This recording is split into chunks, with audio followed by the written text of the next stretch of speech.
অনেক আগে এক দরিদ্র কাটুরে ছিল, নাম ছিল ইয়াহিয়া। সে প্রতিদিন বুড়ে জঙ্গলে গিয়ে কাঠ কাটত। সন্ধ্যায় শহরে সেগুলো বিক্রি করে অল্প টাকা পেত। তা দিয়ে সে তার বৃদ্ধা মায়ের চিকিৎসা চালাতো।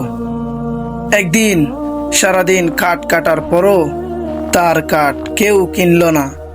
ওই দিন সে খালি হাতে বাড়ি ফিরল।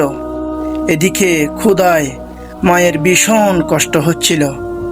হতাশ হয়ে ইয়াহিয়া আকাশের দিকে তাকিয়ে কেঁদে কেঁদে বলল, হে আল্লাহ, আমি গরিব, অসহায়, দয়া করে আমার মায়ের চিকিৎসার জন্য তুমি কোনো রাস্তা বের করে দাও।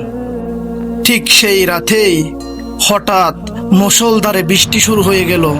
চারিদিকে গাছ ভেঙে পড়তে লাগলো। পরের দিন ইয়াহিয়া কাঠ তুলতে গিয়ে দেখলো একটা গাছের গোড়ায় এক পুরনো লোহার বাক্স। খুলে দেখে সে তো পুরোপুরি হতবাক। বাক্সটি সোনার মুদ্রা দ্বারাই ভর্তি।